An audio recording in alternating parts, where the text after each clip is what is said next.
Subscribe करें अपने YouTube channel learn about medicine को और बेल आइकन दबाएं लेटेस्ट नोटिफिकेशन पाने के लिए। स्वागत है दोस्तों एक बार फिर से आपके अपने YouTube channel learn about medicine में, जहां आप पाते दवाइयों के बारे में संपूर्ण जानकारी। दोस्तों आज के इस वीडियो में हम पैरासीटामोल इंजेक्शन के बारे में सीखेंगे, जिसके बारे में मुझे बहुत ही ज़्यादा कमेंट मिले हैं कि सर पैरासीटामोल इंजेक्शन के बारे में आप वीडियो बनाइए। तो इस वीडियो में आपको पैरासीटामोल इंजेक्शन की पूरी जानकारी दूंगा, जिसमें मैं आपको बताऊँगा क्या क्या स्ट्रेंथ में ये मार्केट में अवेलेबल है, क्या पैकेजिंग में अवेलेबल रहता है, कितनी ml वाइल में तथा एम्पुल में अवेलेबल रहता है, क्या इसकी यूज़ होते हैं पूरे विस्तार से, कौन कौन व्यक्ति को ये इंजेक्शन हम नहीं लगा सकते, क्या साइड इफ़ेक्ट होते हैं, इसकी डोजेज क्या है, क्या इस रूट से इसको लगाया जाता है, कितनी मात्रा में इसको लगाया जाता है, और वीडियो के लास्ट में हम जानेंगे इसकी ओवरडोज क्या होती है, जब इसको आवश्यकता से ज़्यादा लगा दिया जाता है तो क्या क्या समस्याएं होती है। तो ये सभी बातें इस वीडियो में बताऊंगा, इसलिए वीडियो को अंत तक देखें और स्पेशली आप इसकी डोज और ओवरडोज का सेक्शन देखें, जिससे पूरी जानकारी आपको इस इंजेक्शन के बारे में मिल सके। साथ ही वीडियो को जरूर से लाइक करें और चैनल को सब्सक्राइब करना नहीं भूलें। मैं हूँ आपका दोस्त मोहित और आप देख रहे हैं अपना YouTube channel learn about medicine. चलिए आज फिर कुछ नया सीखते हैं।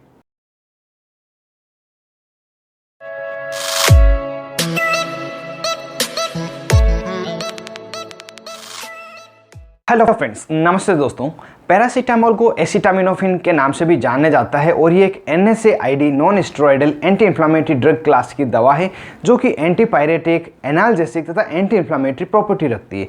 इसी कारण से इस दवा का जो प्रयोग है अलग अलग 3 प्रकार के यूज पर लिया जाता है। जैसा कि एंटीपायरेटिक मेडिसिन है तो बुखार को उतारने के लिए, बुखार को ठीक करने के लिए इस दवा का प्रयोग लिया जाता है। किसी भी प्रकार का बुखार हो, चाहे वो वायरल फीवर हो, डेंगू फीवर हो, मलेरिया फीवर हो या किसी अन्य प्रकार का, तो यह इंजेक्शन, ये जो दवा है इस समय प्रयोग ली जाती है। इसके अलावा जो एनाल्जेसिक प्रॉपर्टी है, इसी के कारण इसको सभी प्रकार के दर्द को ठीक करने के लिए प्रयोग में लिया जाता है। जैसे यदि किसी व्यक्ति का सिर दर्द हो रहा हो, बदन दर्द हो रहा हो, पीठ दर्द हो रहा हो, किसी प्रकार की हड्डी में या जॉइंट में पेन हो रहा हो, साथ ही किसी भी महिला को मेंस्ट्रुएशन साइकिल के दौरान, मासिक धर्म के दौरान जो पीठ दर्द या पेट दर्द होता है, उस समय में भी यह जो पैरासीटामोल है दर्द निवारक के रूप में कार्य करती है। और जो 30 का इसका ग्रुप ऑफ यूज है वो है एंटी इन्फ्लामेटरी के रूप में इसका प्रयोग लिया जाता है। जब इस दवा को, पैरासीटामोल को लो डोज में दिया जाता है, उस समय ये सूजन को कम करने के लिए कार्य करती है। परंतु दोस्तों यह जो यूज है सिर्फ टेबलेट और सिरप के लिए है, इंजेक्शन का प्रयोग इस तरह से नहीं लिया जाता है। साथ ही दोस्तों मैंने टेबलेट पैरासीटामोल तथा पैरासीटामोल सिरप, इन दोनों के लिए अलग से वीडियो बनाए। यदि आप में से कोई देखना चाहते हैं तो उस वीडियो को ऊपर आई बटन पर क्लिक करके देख सकते हैं। साथ ही डिस्क्रिप्शन में मैंने दोनों का सेपरेटली लिंक दिया है, वहाँ पे आप क्लिक देख करके पूरी पैरासीटामोल सिरप तथा पैरासीटामोल टेबलेट की जानकारी जान सकते हैं।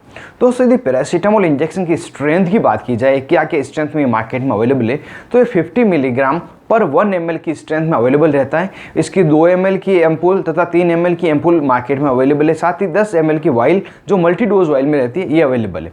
और इसके अलावा आप सभी को जैसे पता है कि 100 ml की बोतल इसकी आती है, जिसमें 1000 मिलीग्राम पैरासीटामोल, 1 मिलीग्राम पैरासीटामोल होता है। ये इसकी अलग अलग स्ट्रेंथ है और कितनी पैकिंग में आती है ये मैंने आपको बता दिया है। दोस्तों किस रूट से इस इंजेक्शन को लगाया जाता है, कितनी मात्रा में लगाया जाता है, ये हम वीडियो के आगे के पार्ट में डोज सेक्शन में जानेंगे। पहले हम जान लेते हैं किन किन व्यक्तियों को इंजेक्शन नहीं लगाया जाता, कॉन्ट्राइंडिकेटेड इन किन किन व्यक्तियों में है। यदि कोई व्यक्ति है जिसको लीवर संबंधी कोई बीमारी है, कोई डिसऑर्डर है, तो उसे ये इंजेक्शन नहीं लगाया जाएगा। साथ ही किडनी के संबंधित कोई बीमारी उसे है, कोई व्यक्ति है जो बहुत ही ज़्यादा शराब पीता है, क्रोनिक एल्कोहलिज्म का वो शिकार है, माल न्यूरिश्ड कोई व्यक्ति मतलब कुपोषण का शिकार है, उसका वजन बहुत ही ज़्यादा कम है, साथ ही डिहाइड्रेशन किसी को हो गया, मतलब शरीर में पानी की उसकी कमी हो गई हो, और इसके साथ ही यदि कोई व्यक्ति पैरासीटामोल तथा NSAID क्लास की किसी भी दवा से एलर्जिक हो, तो उन्हें भी यह इंजेक्शन नहीं दिया जाता और बहुत ज़्यादा आवश्यकता होने पर डोज कैलकुलेट करके दिया जाता है। इसी कारण से जब भी आप अपने डॉक्टर को बताएं तो अपनी जो दिक्कतें हैं, जो आपकी बीमारियाँ हैं, उसके बारे में डॉक्टर को जोर से अवगत कराएं, जिससे कि जो पर्टिकुलर इंजेक्शन की जो दवा की डोज है आपको डोज कैलकुलेट करके दे, जिससे आपको किसी परेशानी का सामना नहीं करना पड़े।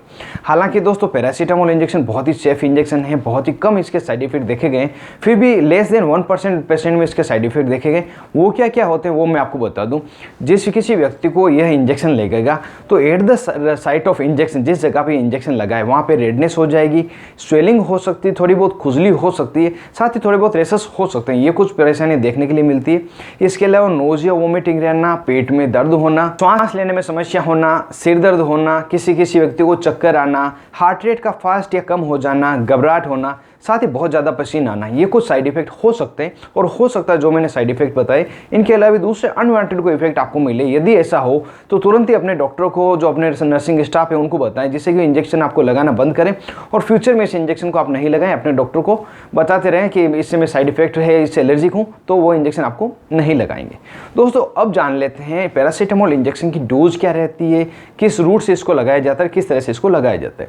जैसा कि आप सभी को पता है, जो स्ट्रेंथ इसकी मैंने बताई थी 50 मिलीग्राम पर 1 ml की पैकिंग में आता है और अलग अलग इसकी पैकेजिंग अवेलेबल है। इस इंजेक्शन को आप IV इंट्रावीनस तथा IM इंट्रामस्कुलर दोनों ही रूट से लगा सकते हैं। परंतु इस इंजेक्शन को कब IV लगाना होता है, कब IM लगाना होता है, उस आप विशेष तौर से ध्यान से सुने।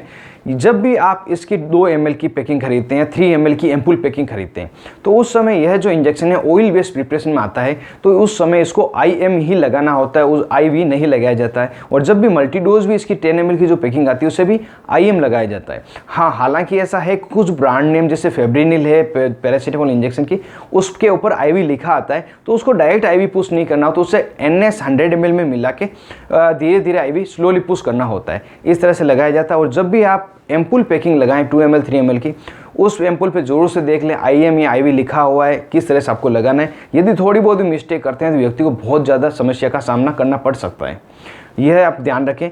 इससे अगला जो IV इंट्रावीनस रूट का है, जो आपको मैंने बताया था 100 ml की एक बोतल पैकिंग आती है जिसमें 1 ग्राम पैरासीटामोल आता है, उसे IV रूट से लगाया जाता है। और इसको जो लगाने का तरीका रहता है, 15 मिनट में ये बोतल खत्म करनी होती है, इस स्पीड से इसको लगाना होता है।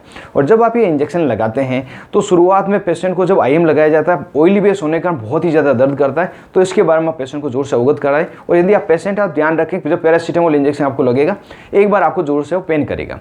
और ये इंजेक्शन लगाने के बाद भी यदि किसी व्यक्ति का फीवर नहीं उतरा है, तो ऐसी स्थिति में व्यक्ति को कोल्ड रिस्पॉन्स दिया जाता है, मतलब ठंडे पानी में कपड़े को डाल के गीला करके पूरी बॉडी पे लगाया जाता है, जिससे उसका टेम्परेचर कम हो जाए, बुखार उतर जाए। दोस्तों इस इंजेक्शन का प्रयोग सिर्फ और सिर्फ हॉस्पिटल यूज़ के लिए है, क्लिनिकल यूज़ के लिए। डॉक्टर के बिना एडवाइस इंजेक्शन का प्रयोग नहीं करें। मेरा वीडियो देखकर या किसी भी प्रकार की दूसरी इन्फॉर्मेशन लेकर पैरासीटामोल इंजेक्शन आप खुद से नहीं लगाएं, सेल्फ मेडिकेशन नहीं करें। कितनी मात्रा में पैरासीटामोल इंजेक्शन लगाया जाता है उसके बारे में आपको बता दूँ। उसकी जो डोज रहती है वेट के अकॉर्डिंग कैलकुलेट की जाती है।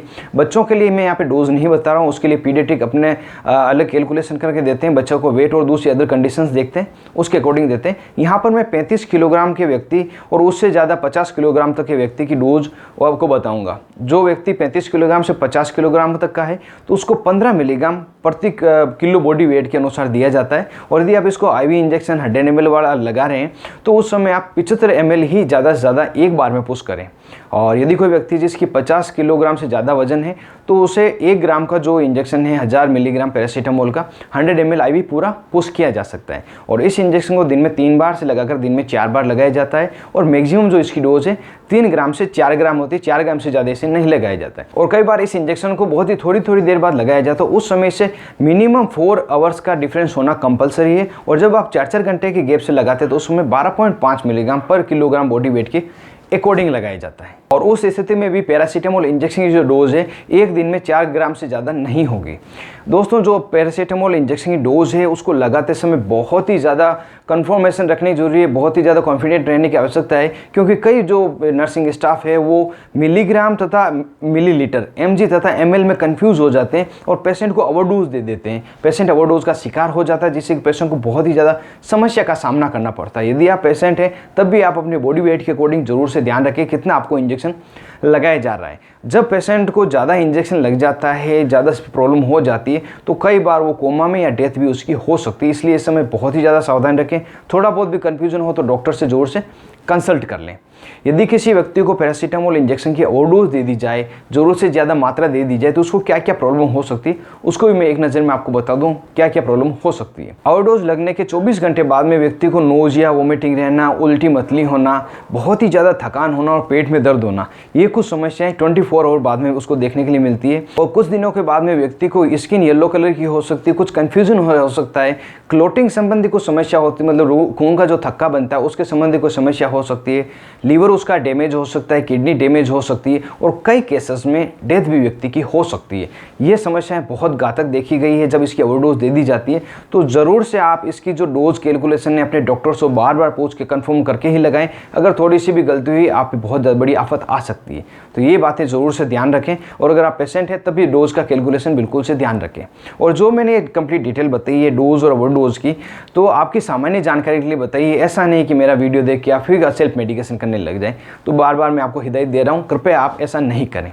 और दोस्तों इसी के साथ मैंने कंप्लीट डिटेल पैरासीटामोल इंजेक्शन के बारे में आपको बता दी, जो नर्सिंग स्टाफ और जो पेशेंट है उनके लिए इंपॉर्टेंट थी। उम्मीद करता हूँ ज़्यादा से ज़्यादा जानकारी आपको मिली होगी और वीडियो आपको जोर से पसंद आया होगा। यदि आपको वीडियो पसंद आया तो जरूर से इसको लाइक करें और ज़्यादा से ज़्यादा इसको शेयर करें, जो किसी और के भी काम आ सके। और अभी तक आपने अपने YouTube channel learn about medicine को सब्सक्राइब नहीं किया हो तो नीचे देखिए रेड बटन को दबाकर जरूर से सब्सक्राइब कर दो, जो पास में बेल आइकन है इसे जरूर दबाएं, जो आने वाले वीडियो के सभी नोटिफिकेशन आपको मिले